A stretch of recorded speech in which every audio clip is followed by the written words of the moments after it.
عرض کیا حضور کہ شکار بہت زخمی ہو گیا، علاج جلدی فرمائیے کہیں تڑپ تڑپ کے مر نہ جائے میری بوڑھی ماں۔ کملی والے نے فرمایا اچھا اتنا جلدی؟ عرض کیا ہاں میرے آقا، آپ کے ہاتھ اٹھے اور دیر ہو جائے یہ کیسے ہو سکتی ہے؟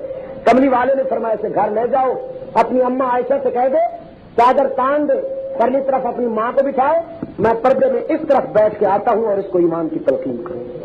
بد کہو سبحان اللہ، نبی کی شریعت کی نزاکتوں پہ قربان جاؤں۔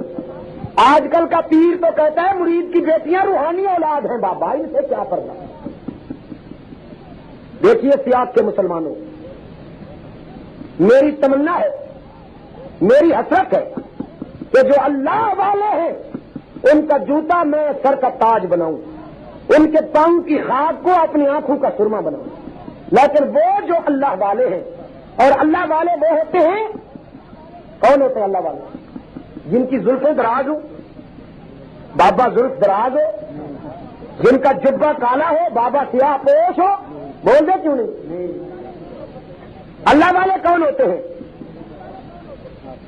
جن بندگی کریں، لیکن میں آپ کو بتاتا ہوں کٹوتی، اللہ والے وہ بندگی کا تعلق خدا سے ہے، اور وہ اندھیروں میں بھی ہو سکتی ہے، ہم دیکھ بھی نہیں سکتے۔ جو کٹوتی ہمیں دی گئی ہے وہ یہ ہے، اللہ والے وہ ہوتے ہیں جن کا اٹھنا، جن کا بیٹھنا، جن کا کھانا، جن کا پینا، جن کا لباس، جن کی خوراک، جن کی خوشی، جن کا غم، جن کے گھریلو زندگی، جن کی بیرونی زندگی، جن کا زندگی کا ایک ایک زاویہ حبیب کبریا کی سیرت میں رنگا ہوا نظر آئے، وہ اللہ والا ہوتا ہے۔ سمجھ آئی بات کہ نہیں؟ اور جو شریعت محمدی میں جس کا کردار ہمیں رنگا ہوا نظر نہ آئے، وہ اگر اڑتا ہوا بھی پرواز کرتا ہوا بھی نظر آئے تو ہم کہیں گے ابلیس ہمارا ایمان لوٹنے کے لیے آیا۔ ٹھیک ہے کہ نہیں؟ ہاں، سوکھے پاؤں دریا پار کرنا کمال نہیں، یہ تو کوے بھی اڑ کے پار کر جاتے ہیں۔ محمد کی شریعت کی اتباع کرنا کمال ہے۔ سب کہو صلی اللہ علیہ وسلم۔ جی ماننے پہ آ جائے تو اتنی جلدی مان لیتا ہے، اور نہ مانے تو نبی سے کہتا ہے خبردار، پھر ہاتھ اٹھائے تو نبوت وڈرا کر لوں گا۔ سب کو اس کو خدا کہتے ہیں، جس کو کوئی مجبور نہ کر سکے، اور باپ وہ ہوتا ہے جس کو اولاد مجبور کرنے میں کامیاب ہو جاتی ہے، اور خدا وہ ہے جس کو مجبور سے کامیاب ہو نہیں سکتا کوئی، چاہے نبی ہی کیوں نہ۔ لہذا یہودیوں کی بات پہ بھی اطمینان نہ ہوا، عیسائیوں کی بات پہ بھی اطمینان نہ ہوا۔ اس جماعت نے دعا کے لیے ہاتھ اٹھائے اور عرض کی اللہ میاں ہمیں وہ ملا جس کی ہمیں تمنا ہے، ہمیں وہ آواز سنا جس کو سننے کے لیے ہم بے قرار ہیں۔ خدا کی رحمت آئی جوش میں، اللہ کا پیار آیا جو اللہ کے در سے ملے اور محمد کے گھر سے ملے۔ تقریر وہ اچھی جو اللہ کے قرآن سے ملے اور محمد کے، ہاں یہ نا کہ سیف الملوک کے قصیدوں میں ملے۔ یہ آمنہ کی گود منور ہو گئی، قربان جاؤ۔ کہاں پیدا ہوا؟ بیوہ کی گود میں، کسی امیر کے محل میں نہیں، عبداللہ کے خس و خاشاک کے گھروندے میں۔ بہتی کو میں نے اٹھایا تو روایات نے پکار پکار کر کہا۔ جناب آمنہ فرماتی ہے جس دن سے میرا محبوب میرے شکم میں آیا، لوگوں میرے پسینے سے عجیب خوشبو آنے لگی۔ جس دن سے میرا محمد میرے شکم میں آیا، مجھے بھوک اور پیاس کی طلب نہ رہی، اور جب ساری دنیا سو جاتی تھی، نیند میں کھو جاتی تھی، غافل ہو جاتی تھی، ساری کائنات پہ رات کا سناٹا حکمرانی کرتا تھا، تو کوئی پکارنے والا پکارا کرتا تھا کہ بشر یا آمنہ، اے مکے کی بیوہ آمنہ، تجھے مبارکباد قبول ہو، ہدیہ تبریک قبول۔ جہاں مالتی گھر سے ملے اور محمد کے گھر سے ملے، تقریر وہ اچھی جو اللہ کے قرآن سے ملے اور محمد کے، ہاں یہ نا کہ سیف الملوک کے قصیدوں میں ملے۔ جی آمنہ کی گود منور ہو گئی، قربان جاؤ۔ کہاں پیدا ہوا؟ بیوہ کی گود میں، کسی امیر کے محل میں نہیں، عبداللہ کے خس و خاشاک کے گھروندے میں۔ بہکی کو میں نے اٹھایا تو روایات نے پکار پکار کر کہا۔ جناب آمنہ فرماتی ہے جس دن سے میرا محبوب میرے شکم میں آیا، لوگوں میرے پسینے سے عجیب خوشبو آنے لگی۔ جس دن سے میرا محمد میرے شکم میں آیا، مجھے بھوک اور پیاس کی طلب نہ رہی، اور جب ساری دنیا سو جاتی تھی، نیند میں کھو جاتی تھی، غافل ہو جاتی تھی، ساری کائنات پہ رات کا سناٹا حکمرانی کرتا تھا، تو کوئی پکارنے والا پکارا کرتا تھا کہ بشر یا آمنہ، او مکے کی بیوہ آمنہ، تجھے مبارکباد قبول ہو، ہدیہ تبریک قبول کر عرش کی بلندیوں سے۔ آمنہ سوچتی ہوگی کہ کس بات کی مبارک ہے، شاید میری غریبی کے دن ختم ہونے والے ہیں، شاید میرے آنگن میں سونے اور چاندی کی کان پیدا ہونے والی ہے۔ لیکن پکارنے والا پکارتا تھا کہ آمنہ سونے چاندی کی بات نہیں، آمنہ سونے چاندی کی بات نہیں، ہیرے موتی کی بات نہیں، تو پھر خوشخبری کس بات کی ہے؟ پکارنے والا پکارتا تھا کہ مبارکباد تو اس بات کی ہے کہ فَإِنَّكِ قَدْ حَمَلْتِ بِسَيِّدِ الْأَوَّلِينَ وَالْآخِرِينَ، تو ایسے یتیم کی ماں بننے والی ہے جس کے قدموں کی خاک پر سارے کائنات کی سرداریاں قربان کی جائیں گی۔ پیدا بھی غریب کے گھر میں ہوا۔ جناب آمنہ فرماتی ہیں جس رات میرا محبوب پیدا ہونے والا ہے، لوگوں میری غریبی کا یہ حال تھا کہ میرے گھر میں تو اتنا تیل بھی نہیں تھا کہ میں چراغ جلاؤں اور اپنے گھر کے اندھیرے دور کر سکوں۔ یہ اور بات ہے کہ جب میرا محمد پیدا ہو گیا تو پھر کسی چراغ کی ضرورت ہی نہ رہی۔ کہ بسد انداز یکتائی بغایت شان زیبائی، بسد انداز یکتائی بغایت شان زیبائی، امی بن کر امانت آمنہ کی گود میں آئی۔ پیدا بھی بیوہ کی گود میں ہوئے، پیدا بھی غربت کے خانوادہ میں ہوئے، اور پسند بھی غریبوں نے کیا، اور پسند بھی غریبوں کو کیا۔ جو حضور کو پسند آئے وہ بھی غریب، جن کو حضور پسند آئے وہ بھی، بولو نا، وہ دیکھو حوازن کی دائیاں، بدوی قبیلے کی دائیاں معمول کے مطابق مکہ کے شہر سے امیروں کے بچے اٹھانے آتی ہیں، اور مکہ کے تمول و سرمت کے گھرانوں کو آوازیں دے دے کر ان سے بچے طلب کرتی ہیں۔ سب نے عمراء کے بچوں کو اٹھایا، سب نے تمول و تونگری کے آستانے کو کھٹکھٹایا، اور حلیمہ سب سے آخر میں آئی۔ حلیمہ کیوں؟ کہ سب سے آخر چلی تھی؟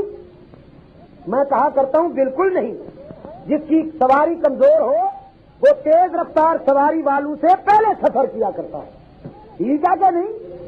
بھائی تصور الحق جو ہیں میرے عزیز، ان کے پاس ہو شیورلٹ کی امپالا کار اور میرے پاس ہو سن 30 ماڈل کا سائیکل، اور ہم دونوں کو صبح 8 بجے پہنچنا ہو دینا، تو میرپور سے پہلے سفر میں شروع کروں گا یا میرا عزیز؟ میں اس کے پاس تو شیورلٹ کی امپالا کار ہے بابو، وہ تو آدھے گھنٹے میں پہنچ جائے گا۔ میرے پاس جو سن 0 ماڈل کی اجڑی ہوئی سائیکل ہے، میں پہلے سفر کروں گا کہ پتہ نہیں کب پہنچائے گی۔ حوازن کی دوسری دائیوں کے پاس اونٹنیاں تھی تیز رفتار، ان کے پاس سواریاں تھیں سبک رفتار، اور حلیمہ کی اونٹنی تھی سن 0 ماڈل کی اوور ایج، گئی گزری اور نکمی۔ سفر تو سب سے پہلے شروع کیا، لیکن پہنچی سب کے بول تو بول 6 کر جزاک اللہ، چلی سب تو پہلا تے پہنچی سب تو آخر۔ اس حسن اتفاق کے قربان جائیے، جو سب سے پہلے چلی اور سب سے آخر میں پہنچی، تقدیر نے کہا حلیمہ تجھے مبارک ہو، تو سب سے پہلے چل کر سب سے آخر آئی ہے، تو تیرے مقدر میں بھی وہ لکھا جو تخلیق کے تصور میں سب سے اول، اظہار نبوت میں سب سے آخر۔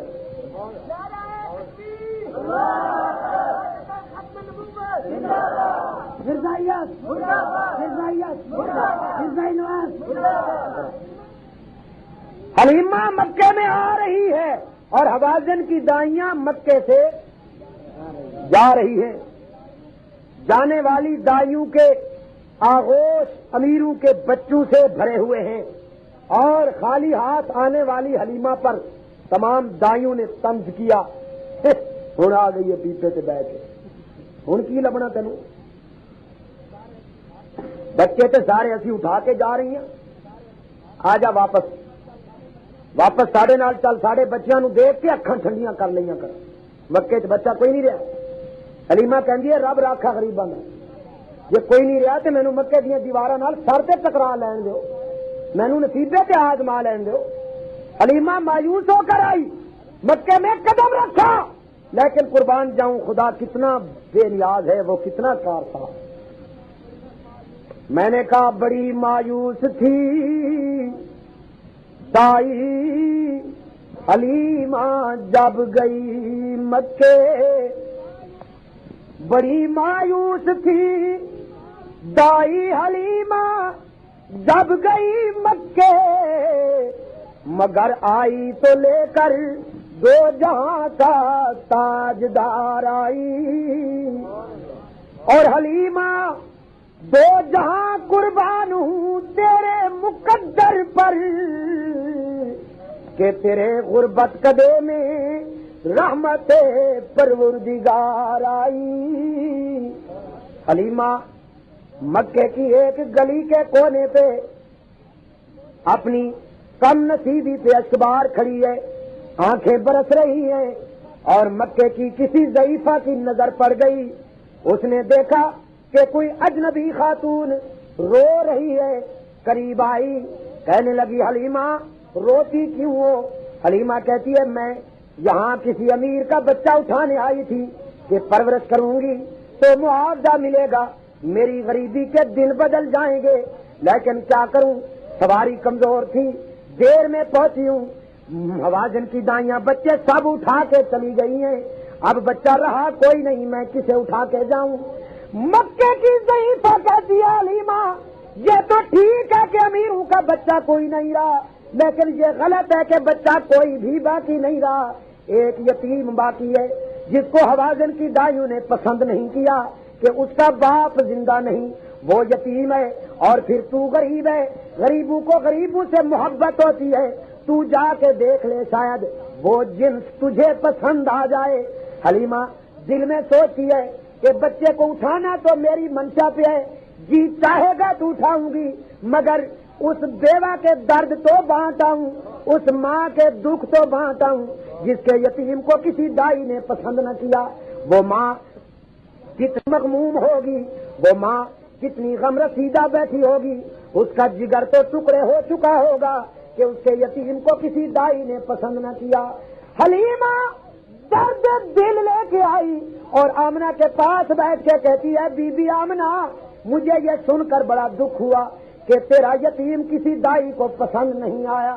حضرت آمنہ نے حلیمہ کے منہ پہ ہاتھ رکھ دیا، فرمانے لگی نہ حلیمہ یہ تو کیا کہتی ہے؟ یہ ہے کہ کوئی دائی میرے یتیم کو پسند نہیں آئی، اور میں اس انتظار میں بیٹھی ہوں کہ میرے لال کی نگاہوں میں کون سی دائی جچ جاتی ہے۔ آئے حلیمہ کہتی ہیں اچھا کوئی ایسا ہیرا لے کے بیٹھی ہو؟ جناب آمنہ فرماتی ہیں پوچھتی کیوں ہو؟ وہ دیکھو وہ سامنے سوئے ہوئے ہیں میرے محبوب جا کے دیکھ۔ حلیمہ اٹھی اور دوڑ کے آئی، میرے آقا استراحت فرما ہیں، لیٹے ہوئے ہیں، سوئے ہوئے، بھول بیٹھے ہو نا؟ حالانکہ پہلے کہہ گیا ہوں میں نے، آج کیس میں سنی ہے تقریر پہلی، میں نے کہا ایسا نہ ہو کہ پھر وہی باتیں دوہرا لوں اور میرے یار کہیں گے ندیم کو کچھ آتا ہی نہیں، پھر وہی تقریر ہمیں سنانا۔ آج میں نے اس لیے اپنی صاحب کا تقریر سنی ہے. میں پچھلے سال کہہ گیا تھا کہ حضور سوئے ہوئے نہیں لیٹے ہوئے ہیں. سوتے تو وہ ہیں جنہیں غفلت سلا دے، اور جو سونے والوں کو جگانے کے لیے آئے وہ کیسے سو سکتے ہیں؟ کہ جاگتے رہتے تھے راتوں کو محمد معصوم صلی اللہ، جاگتے رہتے تھے راتوں کو محمد معصوم، اور یوں انہیں دیکھ کے ہو جاتی تھی دائی مغموم. کہ بچوں کی نیند تو بڑی غفلت والی ہوتی ہے، یہ میرا لال سو کیوں نہیں رہا؟ رات آدھی سے زیادہ گزر گئی لیکن اس کی چشمے نیم باز، اس کی آدھ کھلی آنکھیں آسمان کی فضاؤں میں کچھ جھانک رہی ہیں.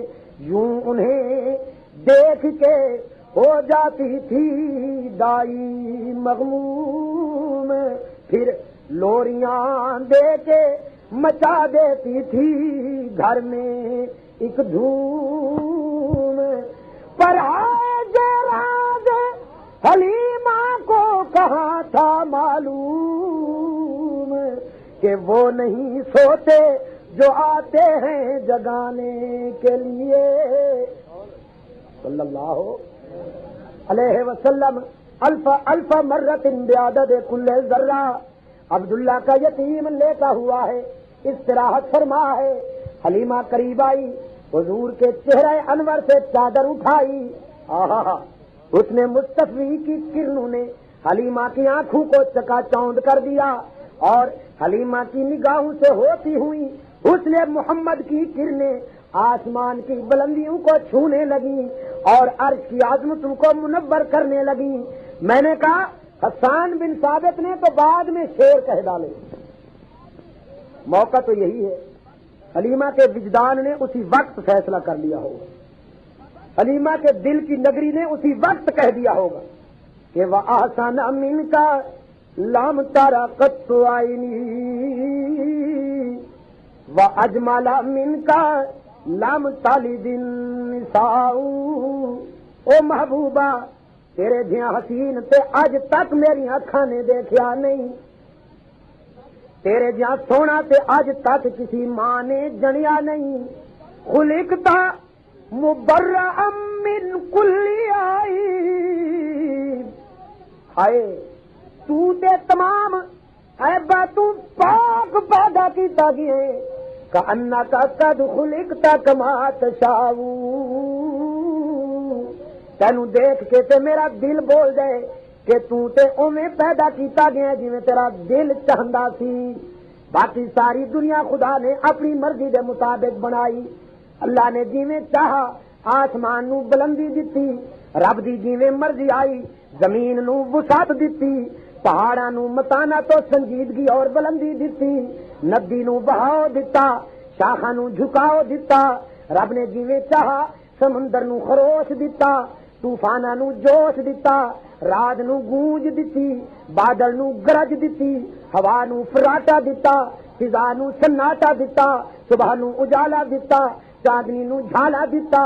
رب دی جویں مرضی آئی ریشم نو نرمی دتی، سورج نو گرمی دتی، پھلاں نو مہک دتی، سبزے نو لہک دتی، انادل نو چہک دتی، بجلیاں نو چمک دتی، ہوراں نو حسن دتا، ملائکہ نو تقدس دتا، جنت نو بہاراں دتیاں، دنیا نو گلزار دیتے، ابو بکر نو صداقت دیتی، عمر نو عدالت دیتی، عثمان نو شرافت دیتی، علی نو شجاعت دیتی، حسنین نو شہادت دیتی، عالم نو علم بخشا، زاہد نو زہد دیتا، متقی نو تقوی دیتا، ساجد نو سجدے دیتے، سب خیز نو آہ صبح گاہی دیتی، شہداء نو شہادت بخشی، فلسفی نو فلسفہ دیتا، مفکر نو فکر دیتا، خطیب نو خطابت بخشی، پیو نو پدری محبت بخشی، ماں نو مانتا دیتی.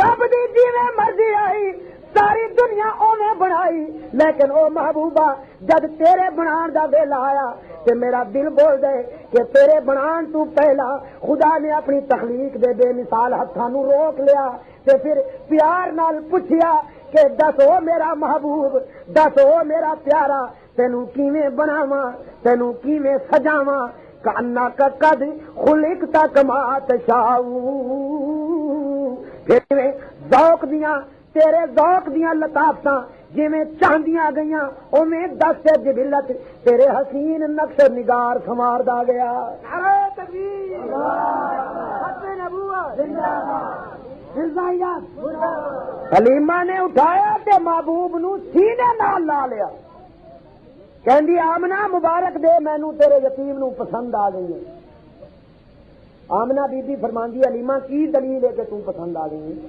حلیمہ کہندی ہے میری دل دی دنیا دا شہنشاہ بن گئی اے دے بغیر زندہ ہی نہیں رہ سکاں گی تے محبت کی طرف یک طرفہ نہیں ہوندی ہے دو طرفہ ہوندی ہے محبت کی کرن دوسرے دل میں جب روشن ہوتی ہے کہ اس دل میں بھی روشن ہو جائے جب یہ مجھے اتنا پسند ہے تو اس بات کی دلیل ہے کہ میں غریب بھی اپنے محبوب کو پسند آ گئی جناب آمنہ نے اپنے رخصت ہونے والے محبوب کے پیشانی پہ بوسہ دیا رخصت کیا حلیمہ خلاصہ کائنات کو سینے سے لگا کے باہر آئی اونٹنی کے قریب پہنچی تو دل کی دھڑکن رک گئی کہتی ہے اللہ آج جو میرے پاس عرب کی سرزمین کا سرخ اونٹ ہوتا میں اس پہ اپنے محبوب کو بٹھاتی وہ آنن فانن مجھے اپنے گھر پہنچا دیتا یہ مصیبت پتہ نہیں کتنے دنوں بعد لے جائے گی یہ چل ہی نہیں سکتا اوور ایج پیپا کنسیڈر ماڈل دا پتہ نہیں کتنے دنوں بعد لے جائے گا تو حلیمہ دی اونٹنی کہندی ہے میری مالکہ تو تے میرے تے طنز نہ کر میرے تے تو تے مستر نہ چلا اے تے میرے تے تو سوار ہوندی سے تے میں چل نہیں سکتی پتہ ہی ہن کینوں لے کے آئی میری کمزوری تے کوئی شک نہیں لیکن جنوں سینے نال لا کے آئی ہیں وہ کتنا طاقتور ہے انقلابی نو لے کے آئی بربادیاں چاہے گا تے آبادیاں نال بدل دے گا غماں چاہے گا تے خوشیاں نال بدل دے